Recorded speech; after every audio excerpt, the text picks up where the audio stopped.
Independent ডিজিটালে স্বাগতম। এরই মধ্যে সামাজিক যোগাযোগ মাধ্যম ফেসবুক সহ গণমাধ্যমে বিষয়টি অতি আলোচিত। আজ বুধবার সকালের দিকে এনসিটিভি ঘেরাও যখন করছিল যে সংক্ষুব্ধ আদিবাসী ছাত্র জনতা, তখন তাদের উপর হামলার ঘটনা ঘটে। হামলাটির করেছে বলে অভিযোগ ওঠে স্টুডেন্টস ফর সভারেন্টি নামে একটি সংগঠনের বিরুদ্ধে। এই হামলায় শিক্ষার্থী, সাংবাদিক সহ অন্তত 20 জন আহত হয়েছে, এর মধ্যে কয়েকজনের অবস্থা গুরুতর। এ নিয়ে আমরা কথা বলবো। আমার সঙ্গে যুক্ত আছে ইন্ডিপেন্ডেন্ট ডিজিটালের deputy news editor Fazlul Kabir Nelson. আমি সঙ্গে আছি সুপ্রিয়।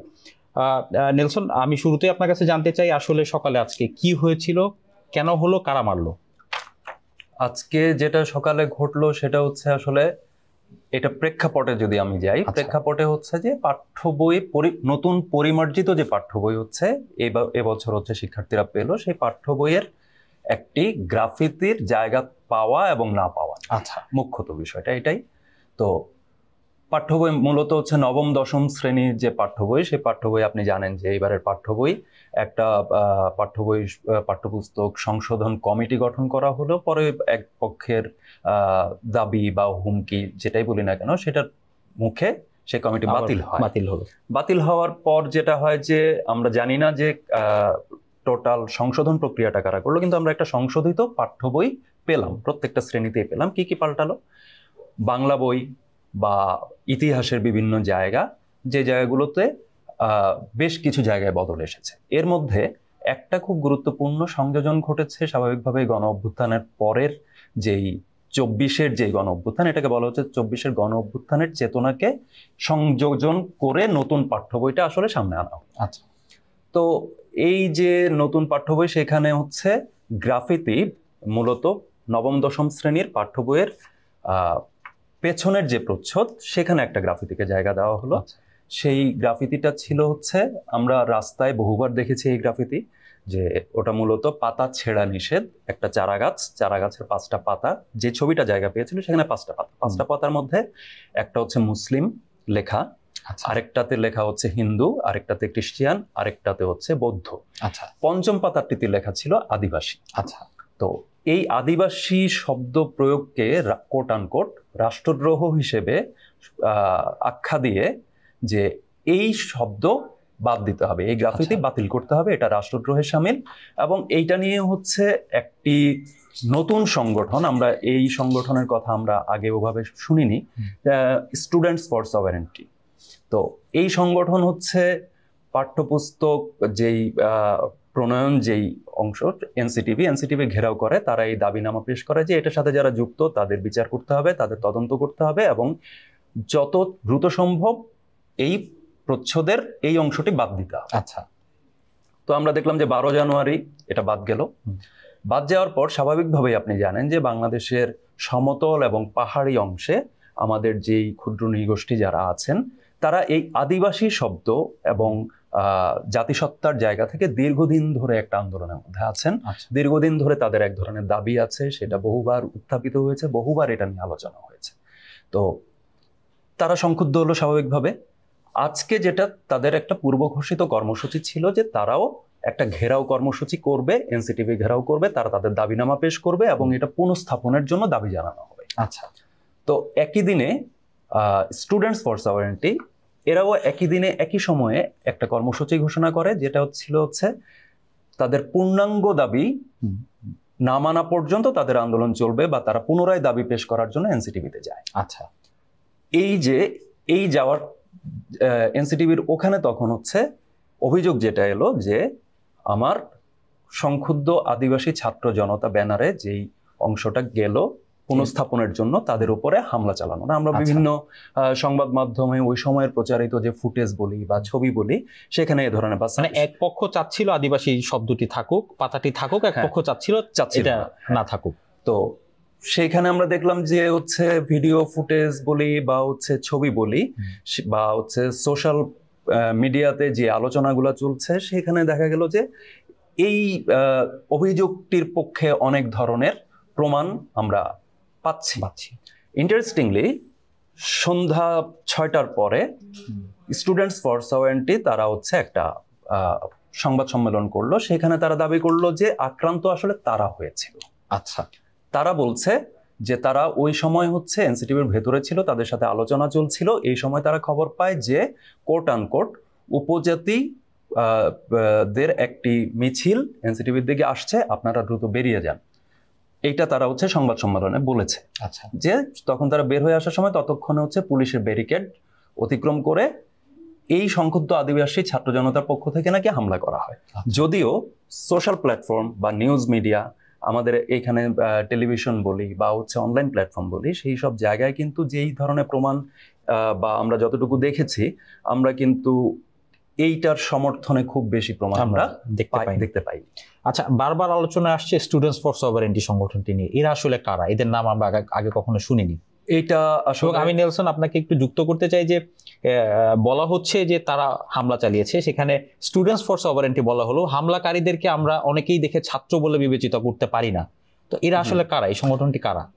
এটা ওরা যেটা হচ্ছে যতটুকু আমি জানতে পেরেছি, যতটুকু নজরে এসেছে, সেটা হচ্ছে ঢাকা বিশ্ববিদ্যালয়ের শিক্ষার্থীদের একটা প্ল্যাটফর্ম হিসেবে তারা স্টুডেন্টস ফর সভারেন্টি বলছে। তারা বলছে যে সার্বভৌমত্ব রক্ষায় বা তারা কাজ করবে বা সার্বভৌমত্ব ক্ষুণ্ণ হয় এমন কোনো কিছুর প্রতিবাদ তারা জানাবে। আচ্ছা, এই হচ্ছে তাদের মোটা দাগে একটা অবস্থান, এবং এটাই তারা হচ্ছে পরিচয় হিসেবে সামনে আনছে। আপনি ঠিকই বলেছেন যে আজকের ঘটনায় অন্তত আমরা একদম আমাদের সামনে যে ছবি বা ফুটেজ যেগুলো আছে, সেখানে আসলে স্টুডেন্ট নন এমন অনেককেও দেখা গেছে মারতে, লাঠি হাতে একজনের ছবি তো খুব প্রচার হচ্ছে, খুব দেখা যাচ্ছে। তো এই মোটা দাগে তাদের পরিচয়টা এরকম। তারা কতটুকু তাদের একটা আহ্বায়ক বা হচ্ছে সদস্য সচিব এই ধরনের একটা কাঠামো দেখা যাচ্ছে, কিন্তু তারা আসলে খুব বেশি সংজ্ঞায়িত বলা যাবে না তাদের বডিটাকে। তো এইটা হয়তো পরবর্তীকাল এবং এই ইস্যুতেই তাদের প্রথম সাউন্ডটা আমরা পেলাম, যে আদিবাসী শব্দটি রাষ্ট্রদ্রোহের শামিল, এইটা প্রয়োগ করা যাবে না, এই কারণে এটা বাদ দেওয়া হবে। হ্যাঁ, এই দাবিটার মধ্য দিয়ে তাদের আসলে সামনে চলে আসা। এখন হয়তো আমরা আস্তে আস্তে তার সম্পর্কে আরেকটু ডিটেইল হয়তো জানতে পারবো। আমরা সব সময় দেখে আসছি, আওয়ামী লীগ আমল বলি, বিএনপি আমল বলি, পুলিশের ভূমিকা নিয়ে বরাবরের একটা প্রশ্ন রয়ে গেছে। আজকের ঘটনাতেও পুলিশের ভূমিকা নিয়ে অনেকে প্রশ্ন তুলেছে। এই ব্যাপারে আপনি কি বলবেন? পুলিশের ভূমিকা নিয়ে তো আসলে হচ্ছে পুলিশ অলওয়েজ একটা কমান্ডিং ফোর্স, একটা কমান্ড অনুসরণ করে তারা। আর এই ক্ষেত্রে পুলিশের আরেকটা জায়গা আমি বিবেচনা করতে বলবো, এই পিরিয়ডে আমরা যদি দেখি, অনেক ক্ষেত্রেই দেখবো যে বিশেষত যখন ছাত্র তকমা নিয়ে, সেটার সাথে অনেকেই মিশে যেতে পারে, অনেক কিছু হতে পারে, কিন্তু সেই জায়গায় আমি যাচ্ছি না। ছাত্র তকমা নিয়ে যখন কেউ রাস্তায় নামছে, পুলিশ দ্বিধান্বিত হয়ে যাচ্ছে। আচ্ছা, পুলিশ ওই জায়গায় আসলে সে অ্যাক্ট করছে না। আমরা জানি যে কিছুদিন একদম 5 আগস্টের পর কিছু ঘটনায় আমরা এমনও পেয়েছি যে অফিসার কমান্ড করছে লাঠিচার্জ করো, কিন্তু বাহিনী করছে না, বাহিনী বলছে সে করবে না। তো এই ধরনের জায়গায় এটা ঘটেছিল হচ্ছে আমার সেগুনবাগিচাতে, যখন হচ্ছে টোটাল পদায়ন ইস্যুতে 9ম এবং 11তম গ্রেডের যারা ছিল তাদের পদায়ন 10ম গ্রেডে আনার দাবিতে যখন আন্দোলন, তখনকার ঘটনা ছিল এটা। সো পুলিশ এই ক্ষেত্রে এক ধরনের ডিলেমাতে আছে, সে আসলে কি করবে, এই ধরনের একটা বিষয় আছে। আরেকটা তো থাকেই যে হচ্ছে আসলে রাষ্ট্রের কর্তৃপক্ষীয় অংশ যেটা, সে আসলে কাকে মাইলেজ দিতে চায়, আচ্ছা কতটুকু দিতে চায়। আমি যদি আওয়ামী আমলের কথা বলি, সেই সময় আমরা দেখেছি যে হ্যাঁ, ছাত্রলীগ হামলা করছে, পুলিশ দেখছে, বা যুবলীগ হামলা করছে, সে দেখছে। হামলা যদি হচ্ছে অন্য কোনো পক্ষ করছে, পুলিশ আবার খুবই তৎপর হচ্ছে। তো এই জায়গা তো পুলিশের আমাদের আসলে অনেক পুরনো প্র্যাকটিস, অনেক পুরনো, তার এই ধাঁচটা তো অনেক পুরনো রয়েই গেছে। সাথে যুক্ত হয়েছে তার সে কি করবে বা তার করণীয় কি, সেটা বুঝতে না পারার বিষয়টা যুক্ত হচ্ছে।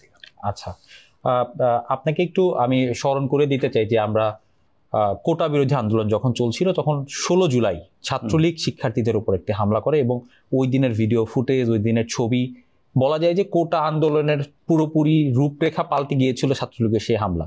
সামাজিক যোগাযোগ মাধ্যমে বলা হচ্ছে আজকে যে ঘটনা ঘটেছে, এই ঘটনাতে রাজনৈতিক আবার বড় একটি পরিবর্তন আসবে। আপনার কাছে কি মনে হয়? এখানে পরিবর্তন কতটুকু আসবে সেই জায়গার চাইতে একটা বিষয় আপনি খুব ভালো প্রসঙ্গ টেনেছেন, সেটা হচ্ছে এখানে আজকে সংক্ষুব্ধ আদিবাসী ছাত্র জনতার এই এদের উপরে হামলায় একজনের কথা যদি আমি বলি, আহত একজন শ্রেষ্ঠা, হ্যাঁ, জুলাই আন্দোলনের সময় একইভাবে তার উপরে হামলা হয়েছিল। একদম সে সময়ও উনি আহত হয়েছেন, সে সময়ও ওনাকে হাসপাতালের বিছানায় নিতে হয়েছিল, বাধ্য হয়েছিলেন নিতে। এই যে চৌচির দশাটা, এইটা এই সময়ে এসে আবার আমরা দেখলাম। আপনি খেয়াল করেন যে একই ইমেজ যদি আমি বলি, একই ইমেজের রিপিটেশন হচ্ছে। একদম। তো আগে হচ্ছে স্ট্রেইট বলা যাচ্ছিল যে হ্যাঁ ছাত্রলীগ করেছে, পুলিশ তার সমর্থনে হচ্ছে হয় দাঁড়িয়েছিল বা হচ্ছে তৎপর ছিল, ইত্যাদি ইত্যাদি, এটা বলা গেছে। আজকের ঘটনাকে আসলে আমরা কিভাবে ব্যাখ্যা করবো? আজকে আপনি একটু আগে বললেন যে পুলিশ কেন কাজ করে, তো পুলিশ তো হচ্ছে এই জায়গায়ও সেই নীরব ভূমিকা সে করতে দিয়েছে, ঘটনাটা হতে দিয়েছে, এবং তারপর এখন পর্যন্ত আমরা এই ঘটনায় সরকারের তরফ থেকে তেমন কিছু জানতে পারিনি, তেমন কোনো বক্তব্য আমরা পাইনি। সো এক ধরনের নীরবতা পালন, এটা হচ্ছে বলা হয় যে হচ্ছে মুস্তফা আলীর একটা কথা আছে আমার সাইলেন্স নিয়ে। আচ্ছা, তো সাইলেন্স হচ্ছে যে এই যে সাইলেন্স, এই সাইলেন্স আসলে আমরা হচ্ছে পাঠ করব কিভাবে? আমি কি সেই আওয়ামী পিরিয়ডের সেই সাইলেন্সের সাথে এটাকে সমানুপাতে রাখবো কিনা? আমার সোশ্যাল মিডিয়াতে কিন্তু সেই আলোচনা খুবই জোরালো হয়ে উঠেছে। তো এই বিষয়টা আমার মনে হয় যে রাজনৈতিক পরিবর্তন আসবে কিনা তার চাইতে বড় প্রশ্ন হচ্ছে রাজনীতি কি একই থেকে গেল কিনা। আচ্ছা, সরকারের তরফ থেকে বলি, শাসক পক্ষের তরফ থেকে বলি, বা আমার প্রশাসন যে অ্যাপারেটাস গুলো আছে সেই অ্যাপারেটাস কি একই আচরণ করছে কিনা, এই প্রশ্নটা আমার মনে হয় খুবই জরুরি প্রশ্ন হিসেবে সামনে আসা দরকার। আচ্ছা, নেলসন, ছোট করে আপনার কাছে শেষে জানতে চাই যে এই যে এক পক্ষ কোনো কিছু নিয়ে প্রতিবাদ জানাতে যাচ্ছে, দাবি নিয়ে যাচ্ছে, আগের মতন আবার আরেক পক্ষ এসে মারছে, এতে কি মানে প্রতিবাদ করার ক্ষেত্রে কোনো মহল থেকে একটি মোটা দাগে লাইন টেনে দেওয়া হচ্ছে যে না তুমি প্রতিবাদ করতে পারবা না? এখানে প্রতিবাদের ক্ষেত্রে আমি একটা খুবই মজার একটা বিষয় আমি বলি, সেটা হচ্ছে 5 আগস্টের পর থেকে এখন পর্যন্ত আমরা অজস্র ঘেরাও কর্মসূচি আমরা দেখেছি। কি ধরনের ঘেরাও কর্মসূচি? এবং এটাকে বলা যায় মব সংস্কৃতিও বটে। হ্যাঁ, মব সংস্কৃতি। কেউ বলছে মব জাস্টিস, এটা আসলে মব জাস্টিস না বলে মব ভায়োলেন্স বলা ভালো। হ্যাঁ, তো এইটা কি ধরনের? কারো একজনের মনে হলো গিয়ে হচ্ছে কলেজ ঘেরাও করলো, সে প্রিন্সিপালের পদত্যাগ চায়। আমরা এমনও দৃশ্য দেখেছি যে শিক্ষককে গাছের সাথে বেঁধে রেখেছে। একদম।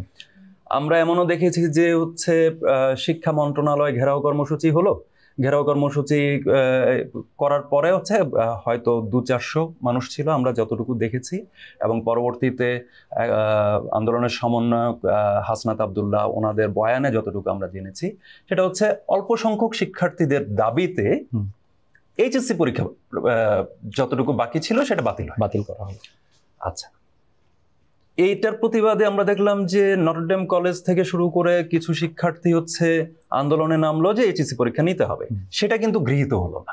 একদম। ওকে, তারপরে আমরা দেখলাম যে এই ঘটনার ক্ষেত্রে যদি আমি আসি, আদিবাসী শব্দ রাষ্ট্রদ্রোহ আখ্যা দিয়ে, কোট আনকোট আখ্যা দিয়ে তাকে সরিয়ে ফেলতে হবে, বাতিল করতে হবে, এই দাবিটা একদিন গিয়ে একটা ঘেরাও কর্মসূচি হলো এনসিটিভিতে, বাতিল হয়ে গেল। হ্যাঁ, এবং সেইখানে হচ্ছে এই প্রশ্ন কেউ করলো না যে আপনি যে রাষ্ট্রদ্রোহ বলছেন সেটা তো হচ্ছে বিদ্যমান সংবিধানের প্রেক্ষিতে বলছেন। তো বিদ্যমান সংবিধানের প্রেক্ষিতে যদি আপনি রাষ্ট্রদ্রোহ বলেন, আপনি তো আবার বলছেন সংবিধান ছুঁড়ে ফেলে দিতে হবে, নতুন ভাবে সংবিধান রচনা করতে হবে, সংবিধান সংস্কার করতে হবে। আজকেই সংস্কার কমিশন হচ্ছে প্রস্তাবটা দিয়েছে। তো সেইখানে তো এই কনফ্লিক্ট থেকে যাচ্ছে। কিন্তু তারপরও এনসিটিভির পক্ষ থেকে এই স্টুডেন্টস ফর সভারেন্টির বয়ানে আমরা যেটা জানতে পেরেছি, এনসিটিভি তাদের দাবিনামা শুনে বললো যে আমাদের ভুল হয়ে গেছে, ঠিক আছে। তারপর আমরা কার্যত দেখলাম যে ওটা বাতিল হয়ে গেল। আজকে সংক্ষুব্ধ আদিবাসী ছাত্র জনতা গেল, তারা গিয়ে পুনর্বহালের দাবি জানালো, এটা কিন্তু গৃহীত হলো না, তারা মার খেলো।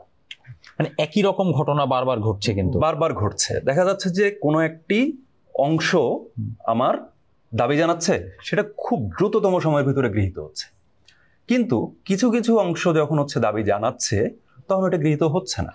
আমরা দেখেছি হচ্ছে, আমি এই আলাপের মাঝেই বললাম, পাঠ্যপুস্তক সংশোধন কমিটি।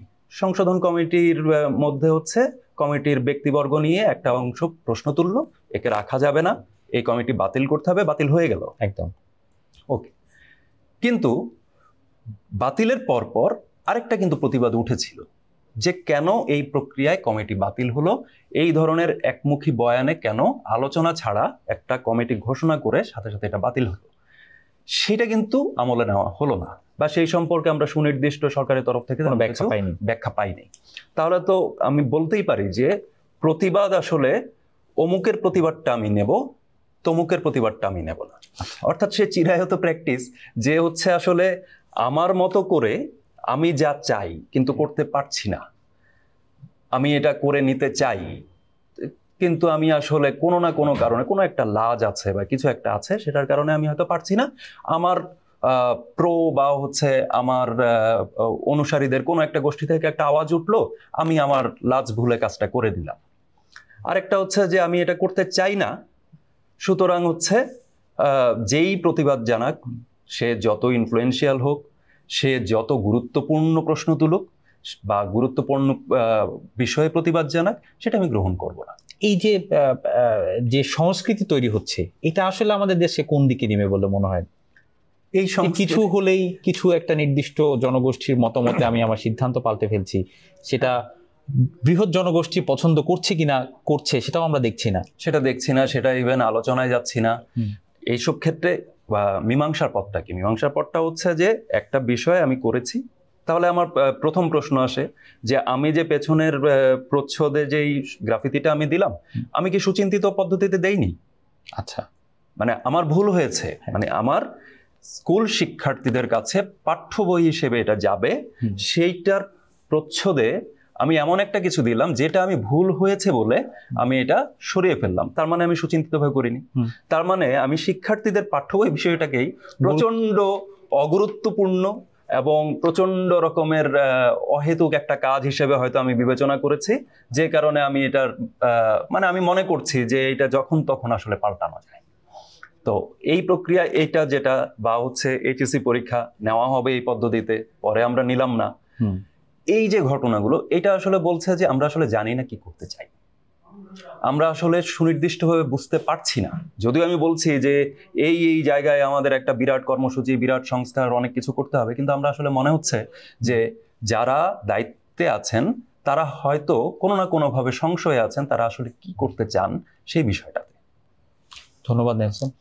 দর্শক, আজ এ পর্যন্তই। দেশ বিদেশের যে কোনো খবর জানতে চোখ রাখুন ইন্ডিপেন্ডেন্ট ডিজিটালে। ভিজিট করুন itbbt.com।